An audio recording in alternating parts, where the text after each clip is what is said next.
anything changed or been influenced? Well, I came in thinking that I was like, my goal for writing was I was going to write about the things that were real and like the things in my own life, and I realized that even in like fiction writing, that's still real.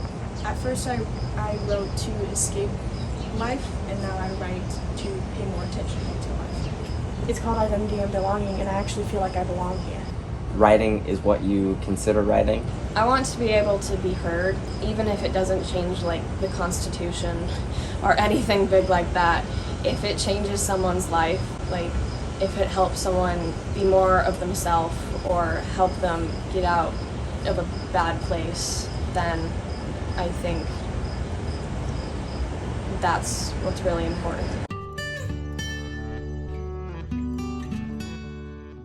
Hi everyone, I'm Jahnavi and I'm doing a summer job with Between the Lines. Basically it's about creative writing and intercultural exchange, and we have students from 15 to 18 from different parts of USA will be coming here for writing. So I just walked into my room. It's going to be a very interesting experience because we live with all of the students here.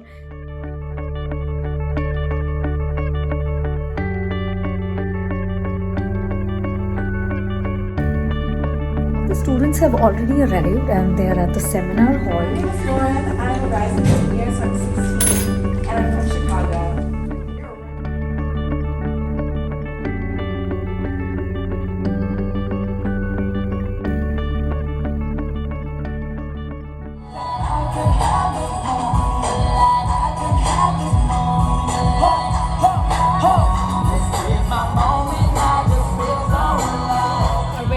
Caitlin is right here. I'm here. I'm famous. So, she's the main person, one of the main people in the BTL. And Caitlin, how was your day? It's good. I've been running back and forth from the airport all day and calling people. Mason in the background. Beautiful, lovely. Just been busy. It's been really busy.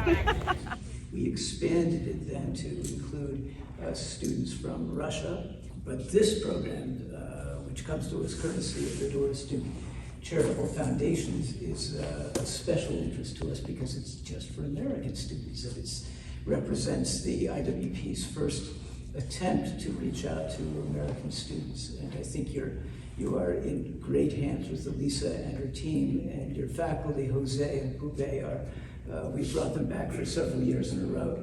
Ithaca gave you the marvelous journey. Without her, you would not have set it out. She has nothing left to give you now. And if you find her poor, Ithaca won't have fooled you. Wise as you will have become, so full of experience, you will have understood by then what these Ithacas mean. Now, what does Ithaca mean? It's an island in the Mediterranean. It's home for Ulysses. And when he gets there, of course, he's going to have to slay all the suitors who have been after his wife these last 20 years and restore himself to that family in Ithaca. But it's also maybe other things. Maybe it's our own fate. It's the fact that at the end of our days, we will be looking back on our journey, on our adventures. We'll hope that at every point along the way, we are motivated by a rare excitement, that it stirs ourselves, that we recognize that what we encounter along the way is the very experience that will shape us to become the people that we are.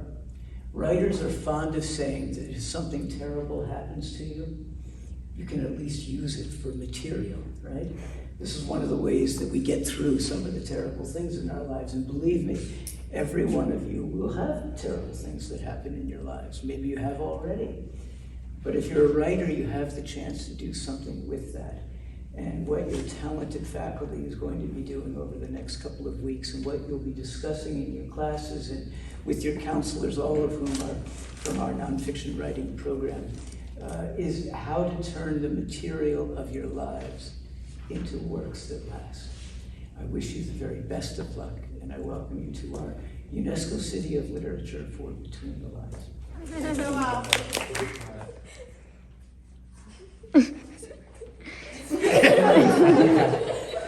I'm doing this by myself. Foil Fiona, It's with your it's with your weapon arm, and it's this kind of Is that your dominant hand? yeah, your weapon arm is a dominant.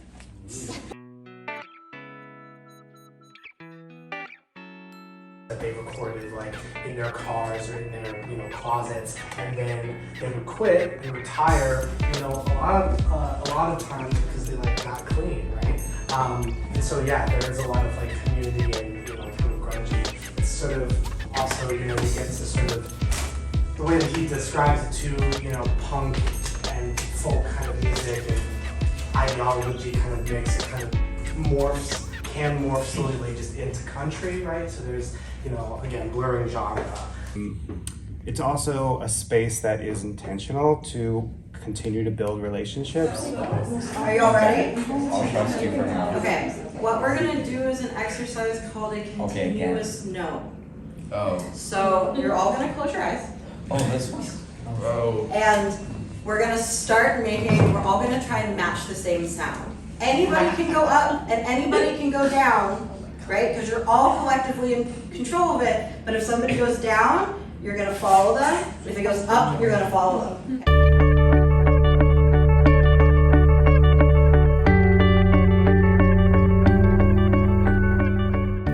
Identity and belonging is this particular group is a creative writing and intercultural exchange program for U.S.-based high school students supported by the Doris Duke Foundation for Islamic Arts Building Bridges program. As these incredible educators that they are and the inspiration that they give to young people. And so today, I just want to, before we start, share with you a little bit from the perspective of our participants. My name is José Guadalupe Olivarez. Poetry is not therapy, but that doesn't mean I didn't try it.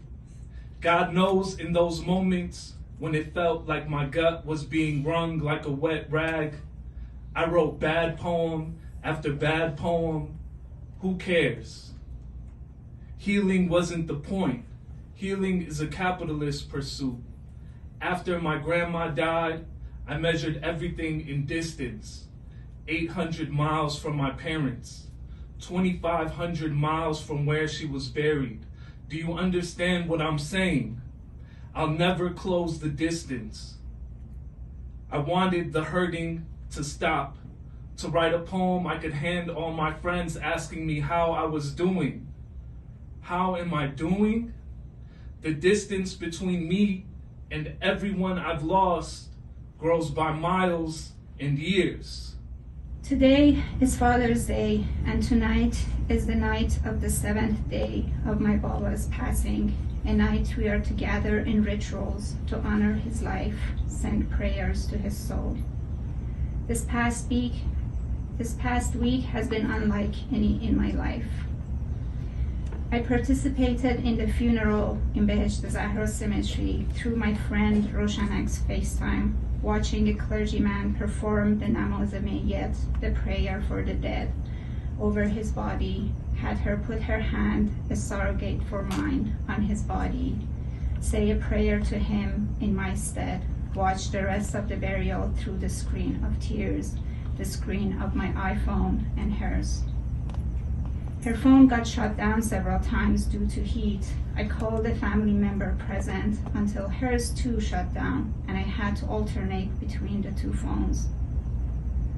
This morning, I went to the cemetery with a family member, Jabal Jun's FaceTime, and watched my mom arrange the white carnations over the soul covering his tomb, sprinkling rose water all over. I cannot go back because my book puts me at the risk of being interrogated, if not imprisoned, by the Iranian government. I cannot go back because my dual citizenship puts me at the risk of being stopped from leaving the country. Instead, I spent Friday morning in Greenwood Cemetery in Brooklyn, saying prayers to the remains of a burned tree. Instead, I spent this morning in Iowa City's Oakland Cemetery, a city where I'm in for work, saying prayers to the little butterflies and ants living their life around the little tombstones, one tomb for each year, dedicated to those who donated their bodies to the University of Iowa for the improvement of science.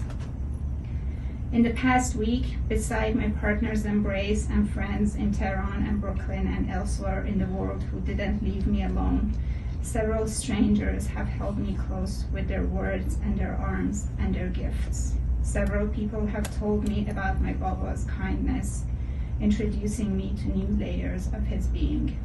Amidst all the disbelief and tears, I'm grateful that the trees and the birds and the butterflies and the sky and the sun and the clouds are reminding me of the circular nature of life. Love you, Baba. I miss you so much.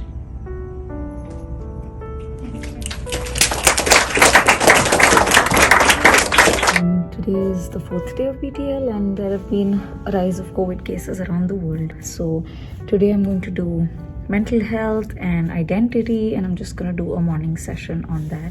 Very excited, going to do some creative exercises, speak about self-compassion, difference between self-esteem and self-compassion, how to know who you are, your identity, and some activities about that. And these are 20 brilliant students, so it's very interesting and they're very expressive. So I'm looking forward to today's session. We'll be doing a lot of fun activities, so I'm just gonna head to the session.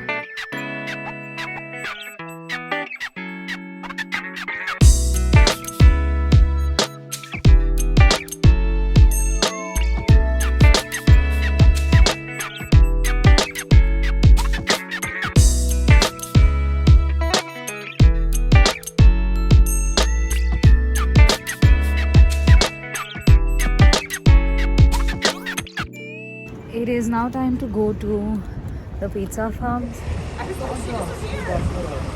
I'm sitting with you. To disappear. Yeah, we're best buddies. Yeah.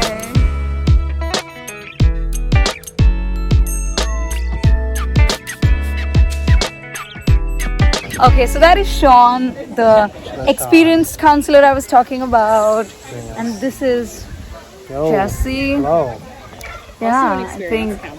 And yeah, they've probably already seen you in your, the workshop video. Yeah, it was me, just teaching the youth. Yeah. Spreading the love. Do you have a message for the youth? Y'all are already smarter than most of us, so I think y'all have got it. Important thing is to, for us to sit back, to listen. And to understand that I've been telling everyone this is a good age because it's, they're facing things, they're looking head on at the world's biggest issues, and inside. Tractors are great. Someone wanted to see a tractor really bad. Someone did? Yeah. Anyways, but they're still earnest and still willing to try stuff and willing to connect. They aren't quite as jaded as they will inevitably become, and then climb out of that, hopefully. But it's a good age, and so just happy to be doing the work. Out in the sun. It's a beautiful day.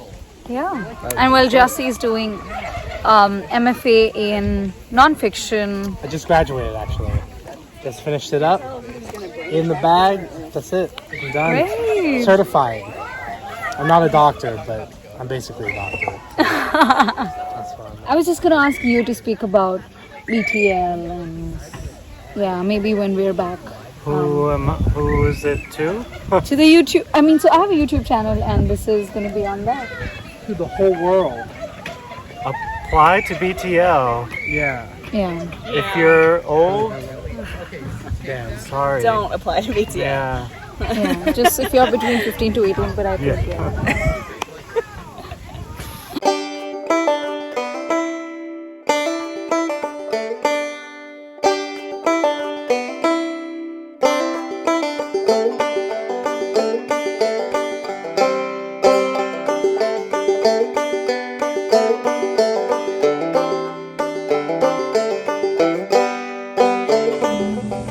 I don't have many new pairs of jeans because I'm scared that by throwing out old, ratty pants, I'm somehow inching toward a war that spreads through flesh that doesn't stop until I no longer exist. I will never forget the brief motel stays and those parking permits they give us for a car.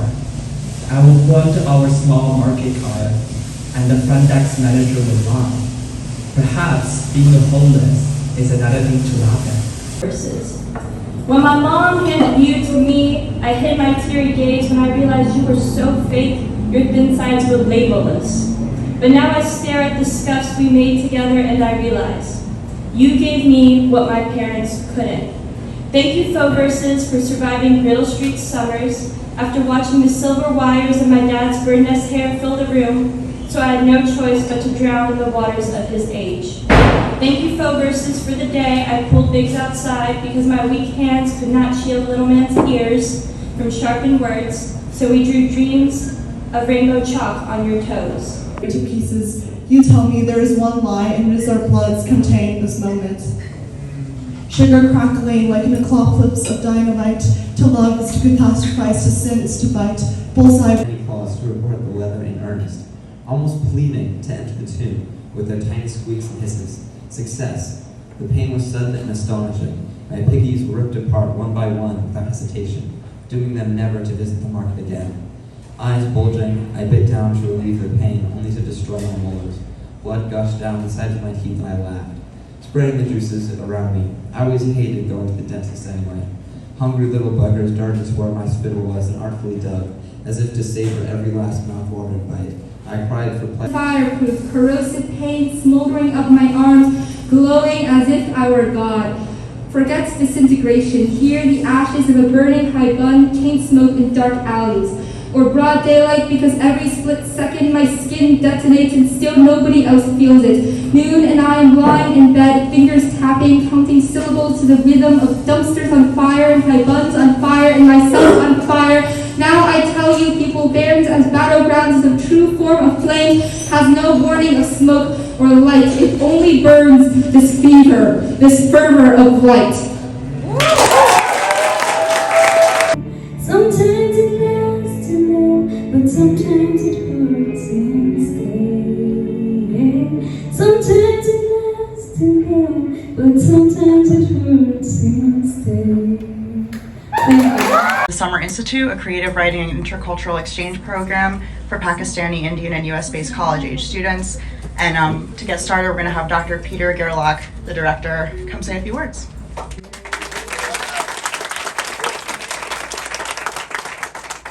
Mentors here to share their work with you. It's been a really special experience thus far for our program, and I have no doubt you're going to love their writing. So thank you very much for coming today. Thank you. With all its little tunes and troubles, kept on spinning its web. Problems were never completely put to an end, but at least old ones were solved and new ones came to replace them, not to sit on top of them. You know the story. Maybe it's a story of your life as well. And somewhere in the midst of it all, I realized one day while savoring my mid-morning coffee at table number 1, the best place for thinking, somewhere in the midst of it all, young Master Pintu Masurkar was no longer a liability for the China Dragon. What a change had come over the lad. Just the fact that nobody noticed him anymore showed how he had blended perfectly into the scenery, like one of those animals or birds in the theory of evolution. Only they take 500 years and Pintu had taken 15 or 16 months, which is, in retrospect, good value for time.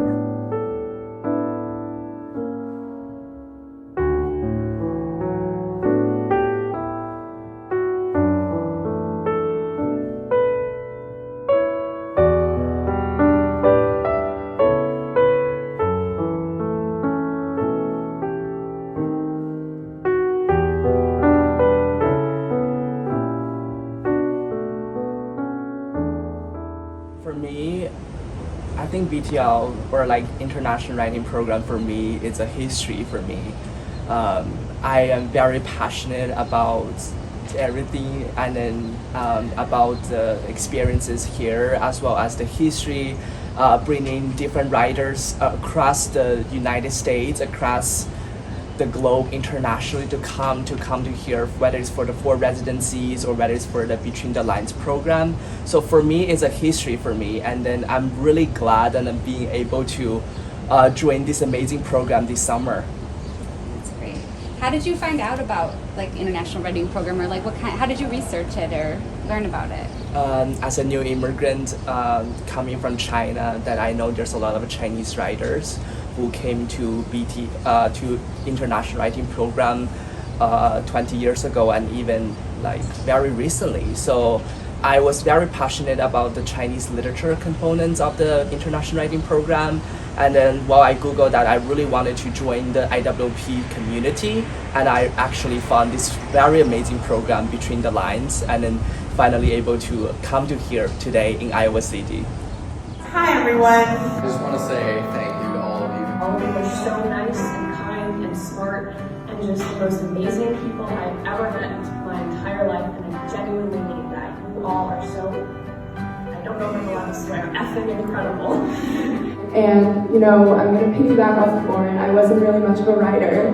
I thought I was going to come here and not talk to anyone. Like, I took the chance and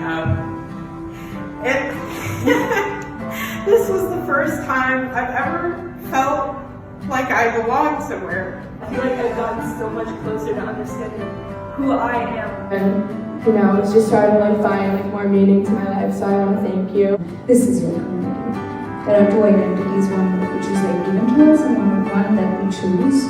So even if none of you write again, even if you don't major in English, even if you don't publish books, you know, worst case, if this is the last time you feel like a writer, which it won't be, but if that were the case, you know, this will happen. I'm so excited to see where all of you go in the future and where you're going to be. Every single one of you has to say much with me or I will be mad. Text me if you need anything. I'm always here for any one of you. We're so inspirational. I love you so much. So, I'm sad that this is all coming to an end. That's all.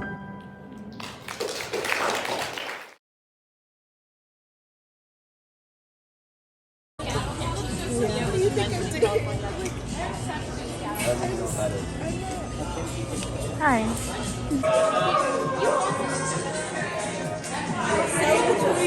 This is a very cute picture. Did you see it? I did. Jahnavi, will you sing for us? Okay. We might do karaoke. Yes. I don't want to leave. It's so nice here. Don't go. I don't want to. But you're putting me on a plane and you're saying leave. That's Caitlin. We can just lock her in a closet somewhere. We don't have to tell anyone. Okay. And you can all stay with me in my house. Yay!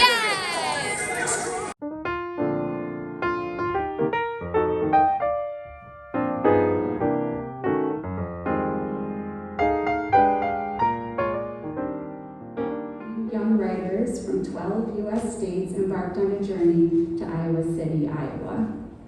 Having been competitively selected for the first in-person BTL session since 2019. Over the past 2 years, at one time or another, many of us have experienced increased isolation and a deepening need for self-protection or sense of self-reliance. Yet within the 2-week span of BTL, you, this passionate group of high school students, and hardworking staff, and our faculty, I'm so proud of this talented group of individuals for the ways they have bravely chosen to express themselves as writers, even while caring for each other as listeners. From each of their own dot on the map, they drew lines of rooms and catlets halls, widened their circles of friendship, and formed huddles of spontaneous support. I witnessed walking turned to dancing and sitting turned to singing. Standing up at the open mic led to words flowing, finger snapping, and high five slapping. And through your documentation crew, Instagram posts, each participant offered us images and insights to cherish every BTL day. So thank you for all that you gave to this program.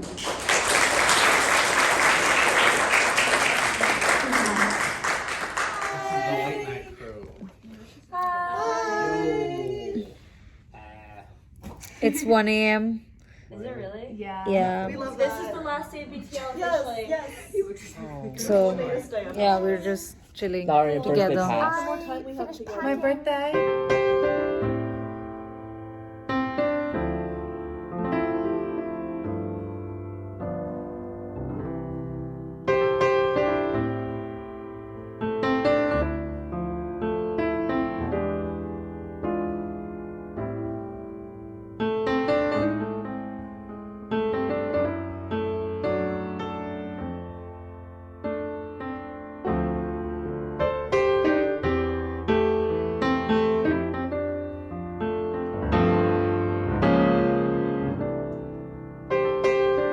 time for people to go now. Can't believe time's already up, and it was just a beautiful cultural exchange. I love how everybody was so respectful and so accepting of each other. It's just wonderful, and I hope that such programs continue to happen for other people. There's games going on. Do you want to talk about this? Who's this to? It's just your vlog. I am playing poker for the first time ever, and everyone's really mad. We've run out of bread. And would you like to add how you're playing poker, like what it is that you're using? It's Texas poker. No. We're using bagel. We're using a bagel that I used to propose for prom to Tony. Who is not even gonna be there for it. Who's doing the envelope? Spencer's not going to be here for prom. It's okay, though. He didn't tell us till today. It's okay though. Wait, tell her how many people are so interested in. Oh, I know for it. This is actually. It's not. We're bonding. We're bonding. Oh my god, let's see more selfies. Yeah, can you talk about the shedding that, The what? you know? Okay, so here's the thing, right? We're doing this program. We're going to a lot of different classrooms to do the lessons. We're going to lunch. We're going to their rooms. I mean, we're moving around a lot, and not everybody in the group, but like a good 75-80% of people always leave their stuff everywhere. Trash, bags, phones, and Lauren's the worst about this thing that I'm about to say, which we were talking about it, and it's like shedding, right? Where like you'll sit down and you'll do like lanyard off, phone off, everything, like bag, like computer, charger, and then so it's just you. And then when it's time to go, inevitably something gets left. Books, phones, keys. And it's not just Lauren, but we've had computers and bags left in the dining hall. We've had rented property left here. We've had trash left here. I mean, it's like a real thing. And we were trying to figure out why that is. And I could only blame the parents, because when I was like 12, I would get annihilated if I didn't clean up after myself. Lily's good about it. Yeah. How good am I about it? Karina, you left your charger one day. You were just here to hate on my charger. No, it's not just Lauren. Even Tanisha never left anything. Sasha never left anything. Because every time that I would do like a group thing and be like, okay guys, like don't forget, like don't leave shit in the lounge, someone would leave something more valuable after every time. So it's like a book, a water bottle, a drink, a computer that they didn't own, phones. I didn't leave my ducky at the craft house. I never left anything. Yeah, I've left everything. Yeah, and Gyasi would just make an announcement in the group meeting about don't leave your stuff. And then the day after we left our The same day. The same day. Of something you collected, or is this the entire video? No, we just, every day in my room, when you walk in, you will find like 50 things which don't belong to me, which I found on tables randomly, and then I just take them in my room, and people don't even care about asking for them. They don't even know they've lost a laptop. Yeah. Gyasi leaves his stuff. Leaves their stuff everywhere as well. It's not true. That's a lie. Does anyone have anything to say in defense? Gyasi, you left an indelible mark on my heart. And the front desk came to me and said, "You better clean this up." And I said, cleaning it up. Wow. That was good. I was really worried that I was about to be outed as a hypocrite, but yeah, I'm not. I have all my stuff. You're guilty of something though. Minecraft shirt. He stole the shirt off of Minecraft block. Moment, but oh yeah, you did have that with that. Tanisha, can we slay the day away at prom together? Thank you. Oh my god.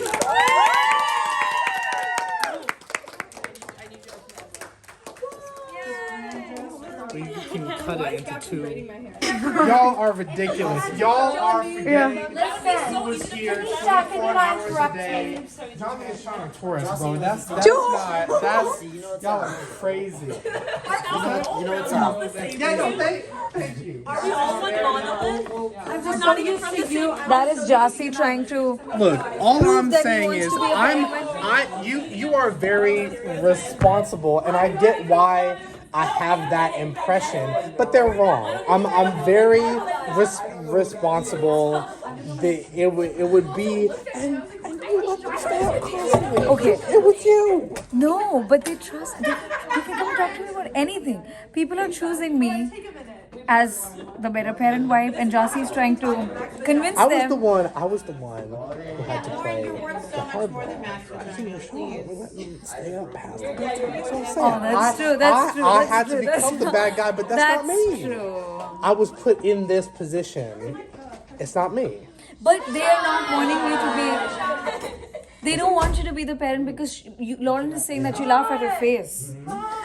I don't laugh at Lauren's face.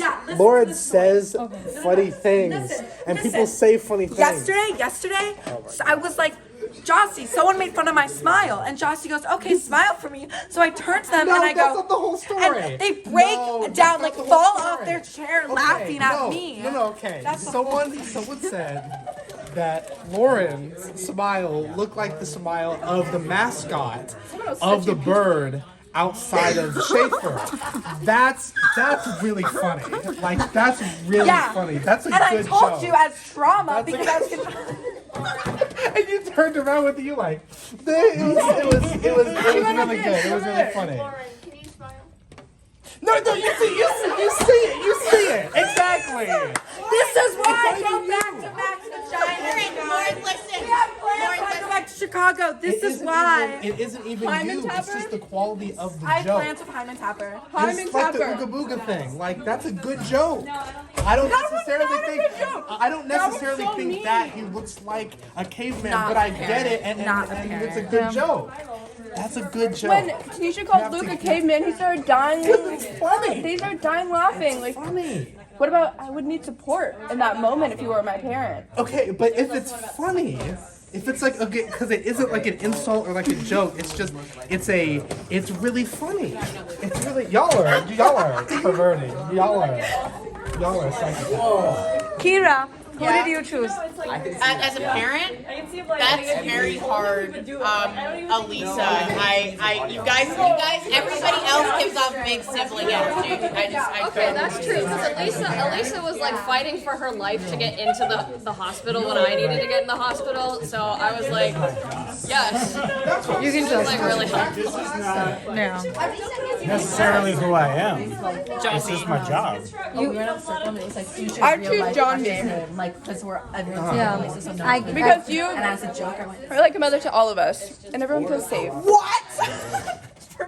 And Gyasi just slanders my name. What do you think I would let you do? Why do you think I'd be too strict? Sean, Spencer said that he would want you as, he chose you as the parent. Who did? Spencer chose you. A couple people did. No, I think Oh, we there's strict another with like curfew. Curfew. Why are we basing the parent thing off like curfew? Like, Would you not have curfew? what if you weren't able to buy groceries? Today I told Gyasi that I had a dream to write a book, and I pitched them my book idea, and they laughed at it. Girl, he wants you bad. Okay, 1 minute. Depends on the child. 1 minute. Gyasi's biggest problem is what opinions does he have about people's crushes? He says that mine looks like a caveman. Gyasi has valid insults to my crush. I'm not gonna lie. Gyasi just hates white boys, though. Like they just don't like white boys. Every boy that I have shown Gyasi, they just start dying laughing, and anyone I say is cute has to be ugly. Like I showed a really I showed the video of the chair, and you got out of your chair and almost fell on the floor. Backflipped, and I wasn't expecting it. I was not. They did not tell Jahnavi, me. I'm showing you the that video. He was back. Okay. I am very cool. I am very relaxed. I would be a great parent. They're all crazy. Groceries though. Yes, I'm a very responsible person. I'm actually one of the least goofy people that I know. I'm like one of the most responsible. What would your rules be? You're not allowed to base that off of yourself. We had this conversation at Bo James, and you were snapping. You're like, yeah, man, that sounds great. Rules, context. We had like an hour and a half long conversation about this exact thing, and they all thought that I was making a lot of great points, and I would be a great parent. They're all full of shit. They don't want to give me my credit. Why are they choosing me today? Well, because Jahnavi wasn't in the question at that time. That's fair. You and had the I'm not spotlight. taking anything away from Jahnavi, because Jahnavi would be a great parent. Like, who would you but pick all to parent? I'm saying, To be your parent, you or Jahnavi? I mean, obviously, I can't pick me because I'm me. If there was like, I just live alone because I'm fucking grown. You know what I'm saying? Like, I can be my parent. If you had to pick Sean or Jahnavi. I would probably pick Jahnavi. I'm sorry. I don't. It's not that I don't get it. That's fine. But for everyone to be like, oh, Gyasi could never. We're siblings. We'd all burn the house down. Like, no. You know, fun aunt. But y'all were loving my parent point of view, and you are full of shit. So. Gyasi makes a good point. We did have an hour and a half conversation with him about his parenting goals, remember? Yeah, and they were very good. I bet they chat. Gyasi, I think we spend so much time together we forget half the conversations that we have. I never. It's So all here. Yeah, most of the people chose You. us. Yes. Okay, yeah, but then few people chose Gyasi, and guess who? These one like the most grown-up people who could be a parent. Only two people chose you? Only two people. Lauren and Karina?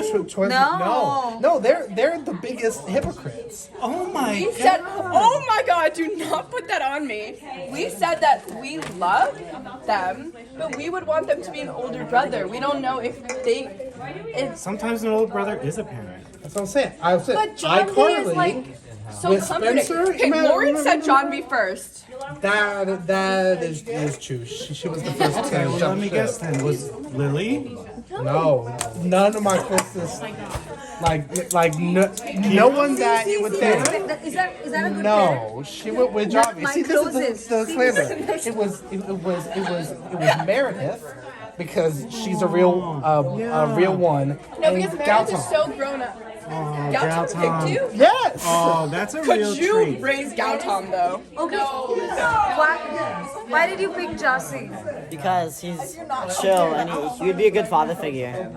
Okay. He would, yeah. So that's it. Say what you said about Gyasi on camera. What did I say about Jahnavi? Said Gyasi's the father. Yeah, he's the father I never had. Because my mom's so strict and Jahnavi's like, it's cool. He's a cool kid. Okay. He's like Bo Burnham. He's like, yeah. He's like my Bruce Springsteen. So they inspire you. Hannah, who did you pick? I picked either you or Sean. I know.